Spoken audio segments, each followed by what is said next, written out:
Mencerdaskan kehidupan bangsa bukan hanya sekadar slogan, melainkan sebuah amanat tertinggi yang tertulis dalam konstitusi kita, yaitu Undang-Undang Dasar 1945. Tapi, mengapa alarm hari ini berbunyi nyaring? Mari kita telaah kembali konstitusi kita melalui pasal 48C dan pasal 31. Sejatinya telah memberikan jaminan mutlak bahwa setiap orang berhak untuk mengembangkan diri, mendapatkan pendidikan, dan memperoleh manfaat dari ilmu pengetahuan demi kesejahteraan hidupnya. Namun, realitas di lapangan justru menampilkan bahwa distribusi hak-hak pendidikan masih jauh dari kata merata.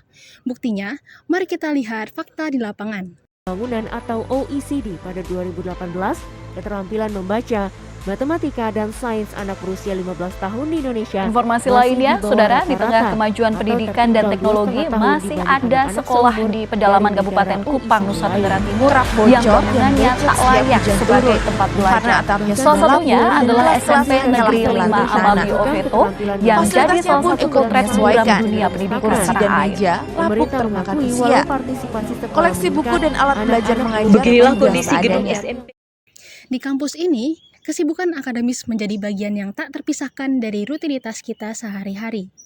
Di sini, kita dimudahkan untuk mengakses segalanya, mulai dari fasilitas yang mumpuni, kelas yang kondusif, hingga literasi tanpa batas.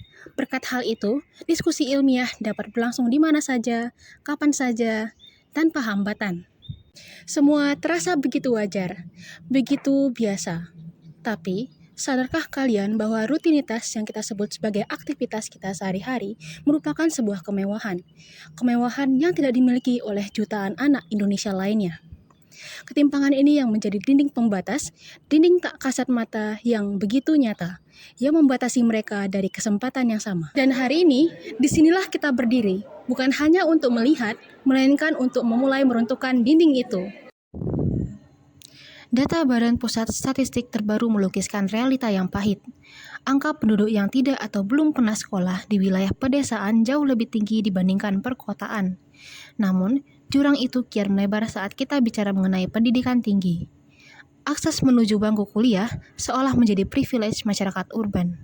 Sementara anak-anak di desa, grafik menunjukkan penurunan drastis. Ini adalah bukti statistik bahwa di negeri ini, domisili seseorang masih menjadi penentu sejauh mana mereka boleh bermimpi. Ketimpangan pendidikan di Indonesia tidak muncul begitu saja. Ada 3 dinding besar yang membuat jurang ini menjadi semakin lebar. Yang pertama, kesenjangan ekonomi. Tidak semua keluarga memiliki kemampuan finansial yang sama. Bagi sebagian anak, membeli seragam, biaya transportasi, atau bahkan untuk sekedar membeli kuota internet merupakan beban yang terlalu berat.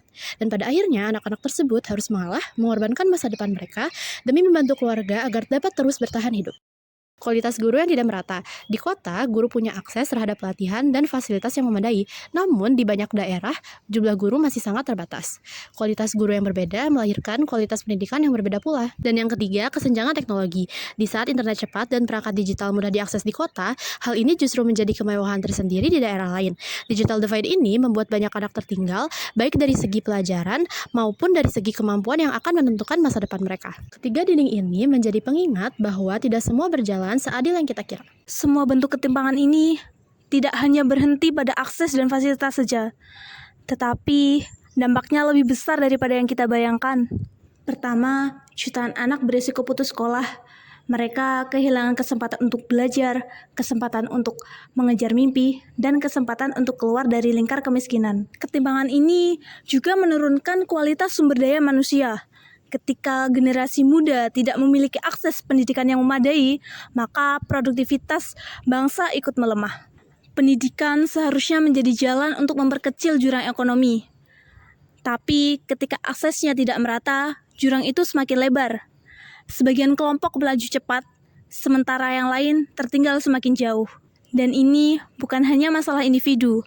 Ketimpangan pendidikan dapat menjadi ancaman bagi ketahanan bangsa. Bangsa dengan SDM yang tidak merata akan kesulitan bersaing di era global saat ini, rawan konflik sosial, dan mudah terjebak dalam kemiskinan struktural. Jika ketimpangan ini dibiarkan, kita tidak hanya kehilangan potensi individu, tapi kita juga akan kehilangan masa depan bangsa.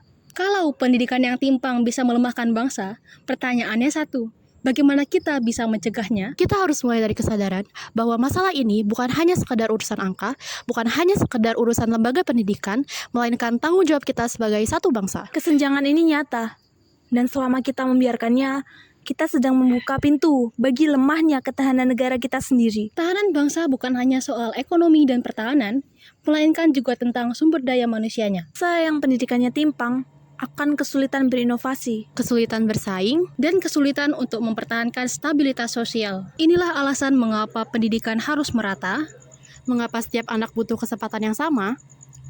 dan mengapa masa depan dimulai dari ruang kelas. Kita sepakat bahwa tantangannya memang kompleks. Namun, pesimisme bukanlah opsi.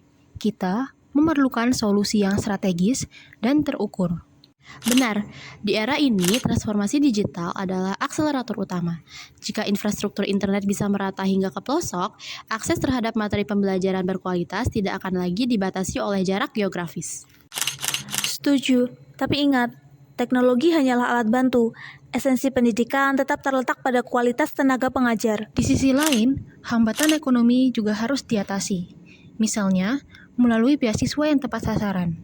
Intinya, hal ini diperlukan untuk memutus rantai kemiskinan. Pemerintah, swasta, dan akademisi tidak bisa berjalan sendiri-sendiri. Kita harus bergerak dalam satu visi yang sama.